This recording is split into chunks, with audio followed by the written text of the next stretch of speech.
Hey, ladies and gentlemen, Vegas Stagger here, stopping at you to give you a video. I used to do the reading and the research, so you didn't have to. But as of late, seems like I've been paying the premiums, so you don't have to. I've been buying some premium pieces and displaying them, showing them off to you guys, showing you what's available out there, what I've been picking up. Now, that doesn't mean you have to go pick that up. It doesn't mean you have to spend your money on it. It's simply just what I've been spending my money on. You earn your money, so you spend your money. Don't ever let anybody tell you how to spend your money.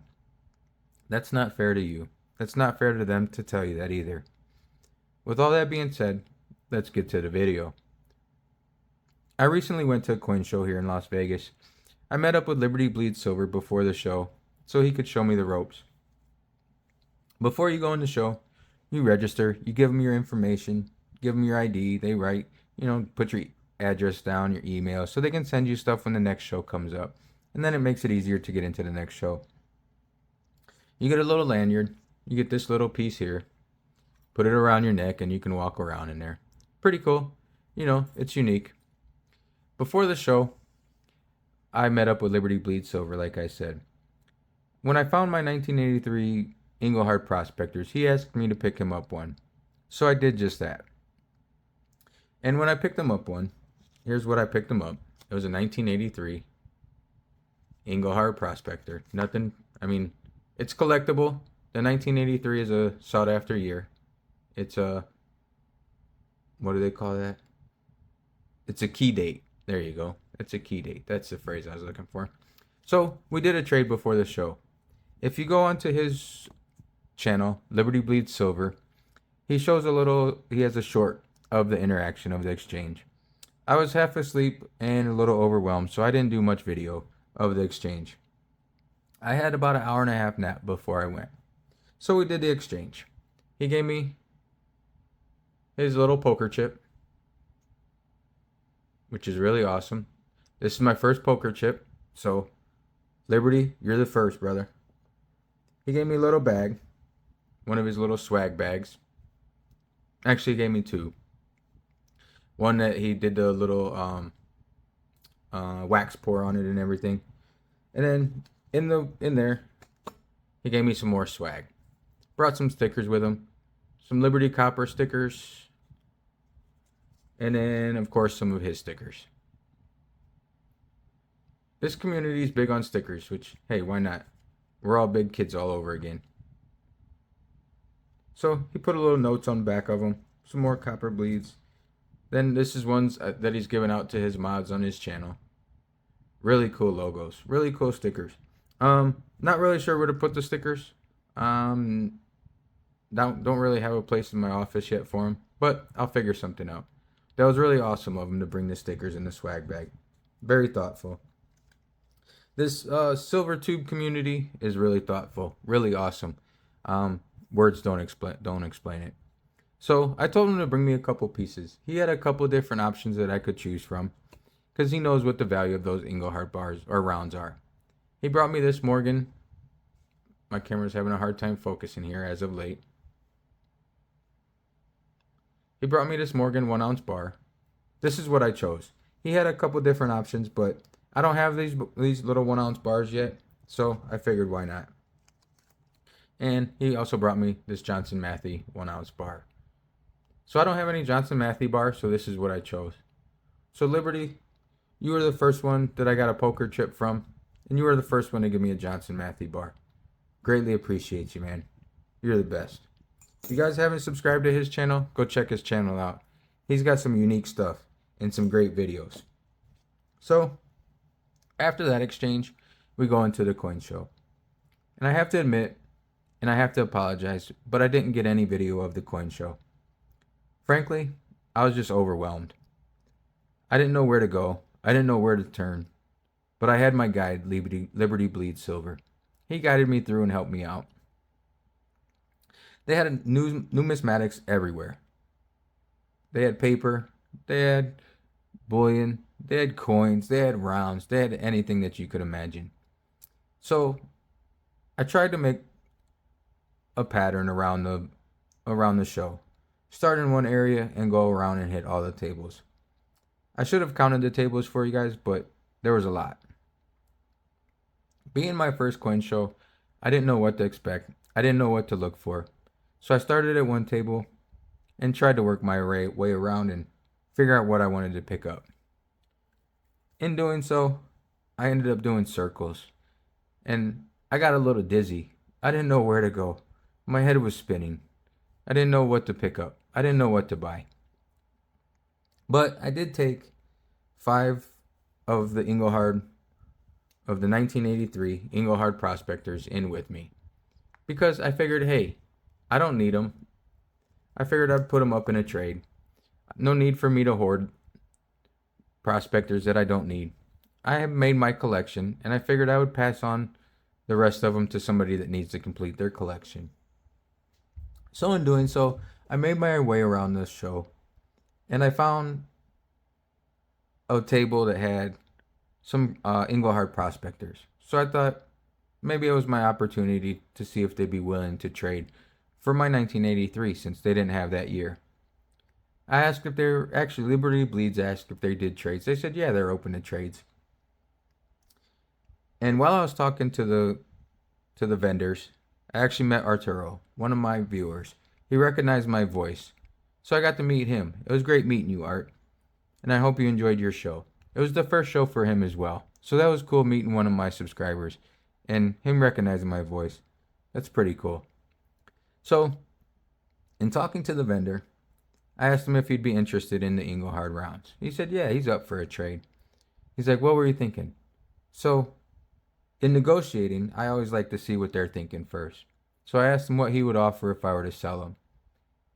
Unfortunately for him, he told me could only offer me spot. Which I understand. You can't offer like top dollar or whatever. You have a business to run. And that's what he said. He said he has to protect himself because it's volatile. His business is volatile. But I believe he knew that before he started in the business. So that's on him. So I was like, okay, he only wanted to offer me spot. So then I was like, well, what about a trade? He had some Perth Mint Australian Kookaburra with the Privy on them. So I was like, okay, what about the Privy Kookaburra? What could you do with the Engelhard rounds? He said, well, it would take you one Engelhard round and $10. So I was a little taken back by that. And I said, no, thank you. I'll hold on to him. If anything else, I hold on to him and maybe I share them with the community. Or later on, I find something else to do with them. I don't need to sell them. I don't need to trade them. It was just something that I thought. Made my way around the show. I was there for probably about 2 hours. I came across this one table, and I asked them if they were interested in trades.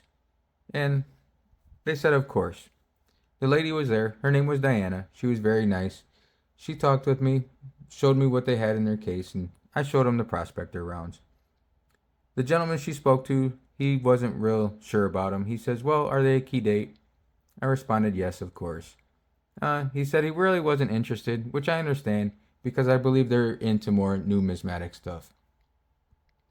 Diana then in turn, I had asked her about an item that she had in the case. She told me the price, so I was thinking about it. In turn, when I was asking her about the Engelhard prospectors, she looked them up on her phone. She showed the gentleman that she was with what they go for online, I suppose. So then she says, well, what about that item you're looking there? We could trade you one of your Engelhard prospectors for one of those. So I thought about it. I was like, yeah. I really wanted that. So I was like, okay, sure. And I said, well, how many of those do you have? She said 3. I said, well, can we do 3 prospectors for 3 of those?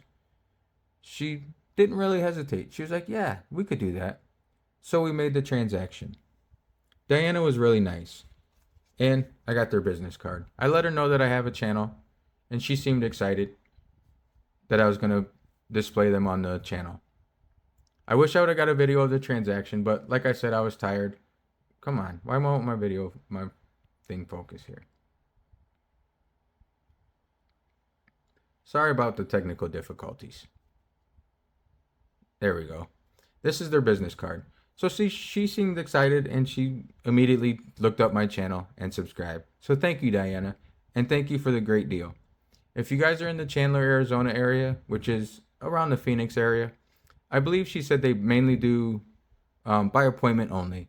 But give these guys a call if you're in that area and you're looking for anything. They're really nice, really helpful. So once again, Diana, thank you. And if you're at the next coin show, I'll be looking for you guys. I appreciate everything. With all that, let me show you guys what I picked up. I picked up these beauties. Scottsdale Mint 2-ounce stacker rounds. I've been looking at these for a long time. I just haven't pulled the trigger on them yet. They're really awesome. They have their Scottsdale Lion. They're nice and thick, the 2-ounce, and then the back is concave, so you can stack them. You take one, and you stack them on top of the other, and then they stack nice and neat like this. Now, they have the stackers, they have, the 10-ounce bars, the kilo bars, the rectangle bars. They have these rounds. They have the 2-ounce, 5-ounce, and I think bigger sizes as well. But I thought this was really awesome. And I really appreciate them for making the deal. I feel bad because I was looking at the Kookaburra rounds they had, or Kookaburra coins they had there as well. And I wish I would have bought them. But like I said, I was tired and I had other stuff to do, so I sort of rushed out of that deal. And rushed out of it because it was towards the end and I had plans on other stuff I had to get done. So Diana, I apologize for not buying those Kookaburras from you.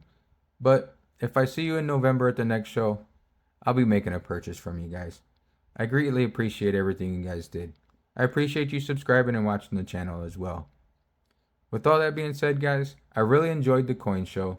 If you get a chance to make it to a coin show, I definitely encourage you guys to go. But if you have time and you can set aside multiple days to go, or set aside time to spend a little bit of time there. Like I said, I spent about 2 hours there, and that was quite a bit of time. But if I could do it over again, and if I had enough time, I would go back the next day and make a multiple day of it. Because you see what they have the first day, then you can sort of catch your breath, get your head around it, and figure out your plan of attack for the next day. So in November, there's another show coming up in Las Vegas, and I'll be more prepared. I'll try and get you guys some video of the next show. I do apologize for not getting any video this show, but this one was for me, guys. I had to soak this one all in. With all that being said, guys, I appreciate you tuning into the video, sticking around to the end, and until next time, I'll catch you on the flip side.